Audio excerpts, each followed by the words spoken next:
کشمیریوں کی منظم نسل کشی پر متعین ہندوتوا دہشت گرد فوجیوں نے موت اور تباہی کا شیطانی رقص جاری رکھتے ہوئے سری نگر میں مزید 3 نوجوانوں کو شہید کر دیا۔ بھارتی وحشی درندوں نے رات کی تاریکی میں سری نگر کے علاقے نوگام کا محاصرہ کیا اور پوری رات ایک مکان پر گولہ باری کرتے رہے۔ سفاک فوجیوں کی گولہ باری اور اندھادھند فائرنگ کے نتیجے میں 3 نوجوان شہید ہوئے۔ قابض لٹیروں نے نوجوانوں کو شہید کرنے کے بعد گھر میں داخل ہو کر قیمتی سامان چرایا اور باقی گھریلو اشیاء کو تہس نہس کر دیا۔ قابض فورسز کے ہاتھوں 3 نوجوانوں کے سفاکانہ قتل اور وسیع پیمانے پر تباہی کے خلاف نوگام اور گرد نواح کے علاقوں کے لوگ سڑکوں پر نکل آئے اور احتجاج کیا۔ بھارتی سفاکوں نے احتجاجی مظاہرین کو منتشر کرنے کے لیے طاقت کا بے دریغ استعمال کیا، جس سے کئی مظاہرین زخمی ہو گئے۔ مظاہرین نے اس موقع پہ بھارت کی ریاستی دہشت گردی اور آزادی کے حق میں نعرے بلند کیے اور پورا علاقہ دن بھر آزادی کے حق میں نعروں سے گونجتا رہا۔ لوگوں نے ہم کیا چاہتے آزادی اور گو انڈیا گو بیک کے نعرے لگائے۔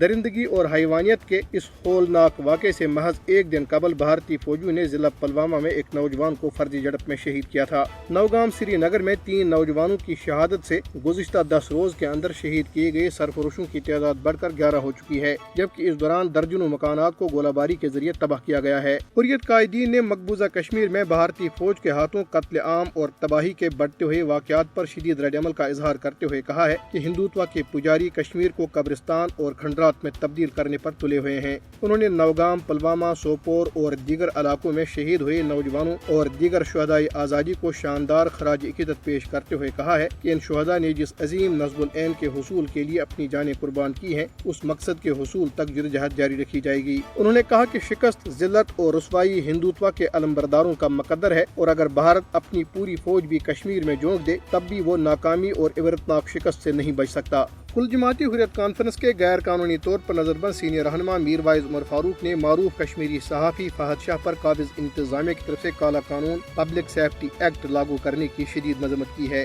میر وائز عمر فاروق نے کہا کہ صحافیوں اور میڈیا کو خوف دہشت کا نشانہ بنانے کے لیے ان کے خلاف بار بار اس کالے قانون کا استعمال کیا جا رہا ہے۔ آل انڈیا مسلم پرسنل لا بورڈ نے کہا ہے کہ حجاب کے معاملے پر کرناٹک ہائی کورٹ کا فیصلہ اسلامی تعلیمات کے خلاف اور شرعی حکم کے بالکل برعکس ہے۔ مسلم پرسنل لا بورڈ نے عدالتی فیصلے پر اپنے رد عمل میں کہا کہ یہ دستور کی دفعہ 51 کے بھی خلاف ہے، جو مذہب، نسل، ذات پات اور زبان کی بنیاد پر ہر قسم کی تفریق کے خلاف ہے۔